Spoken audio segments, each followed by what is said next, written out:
the teachers, students, and all the participants, good afternoon.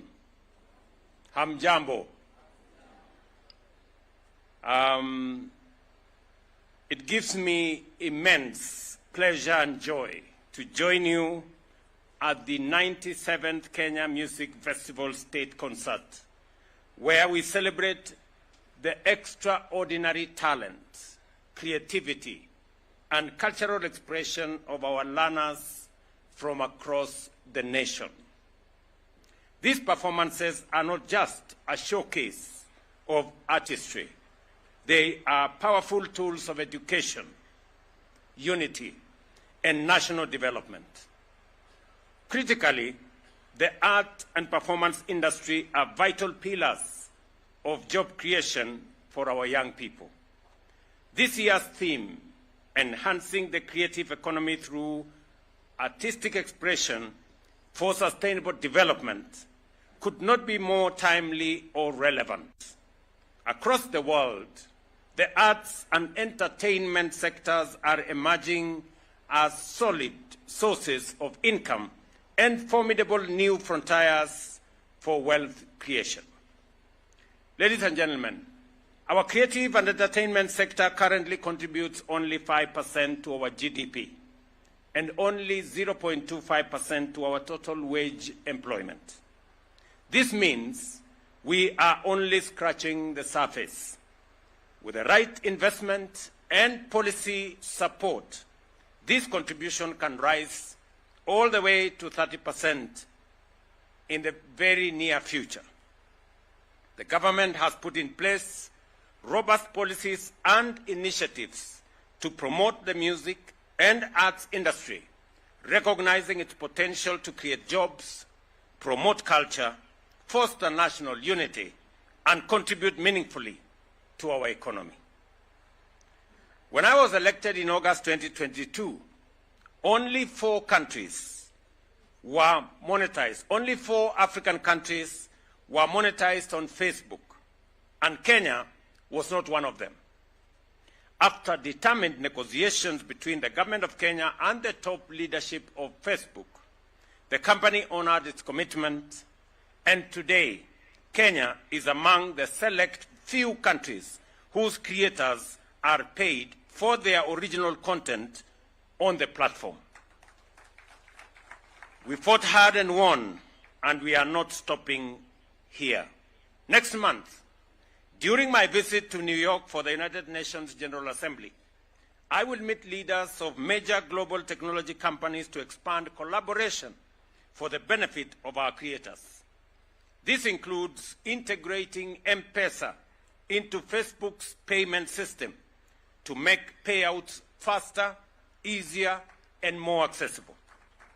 I will also be asking Google to enable Kenyans to purchase adverts via M-Pesa, a change that will benefit both creatives and micro, small, and medium enterprises selling their products online, creating a win-win situation for Kenya and for YouTube, which will enjoy more transactions on its platform. Our creatives are also monetizing content on X, formerly Twitter, and YouTube, which have now increased payouts to Kenyan producers. I have directed all ministries, departments, and agencies to prioritize advertising on the digital platforms to grow our digital economy, create jobs, and increase incomes for our creatives.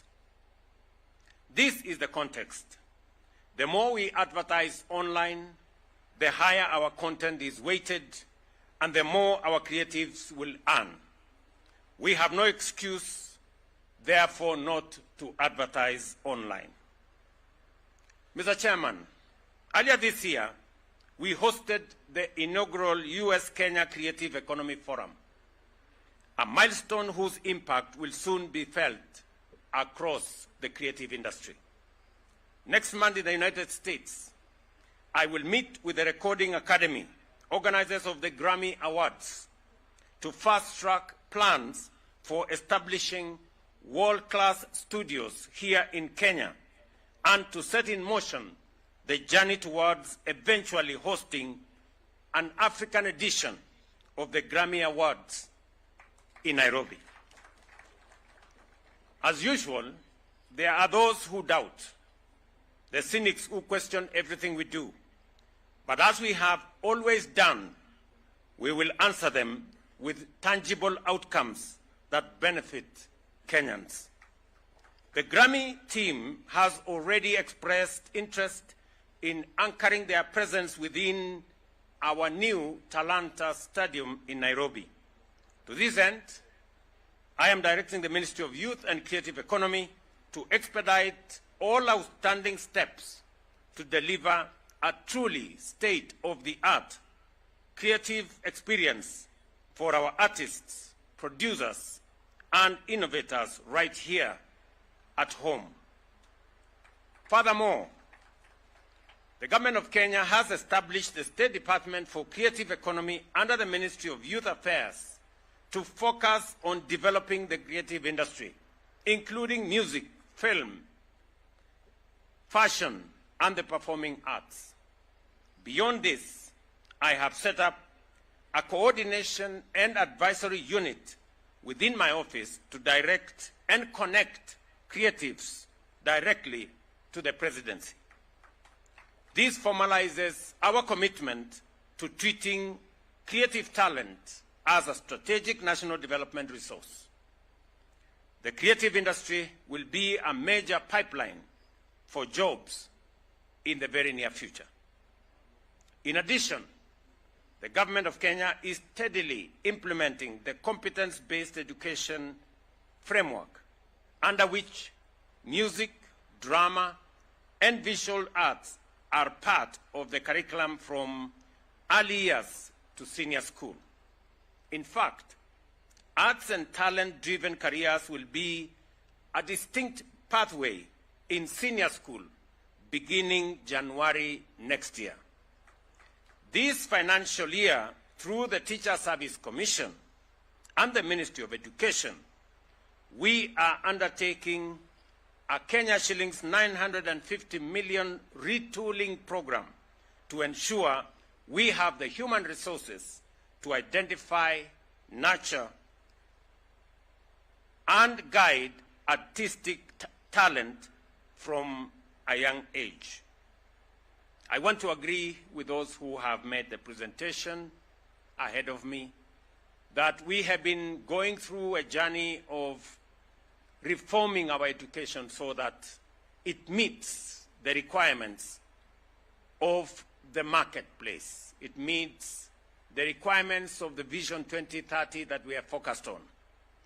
And the reform of the education has been work in progress. I remember when I was Minister of Education in 2009, we transitioned from the education system that we had that time and mainstreamed technical training colleges and technical training education. I am very happy that again, as a country, we are continuing to work on our education reform, and that this time round, under the competence-based education and training, where we started with competence-based curriculum, and we had many challenges, and we had many questions, and there were a bit of confusion as to where this was going to go. And Kenyans were asking themselves, which way education in Kenya?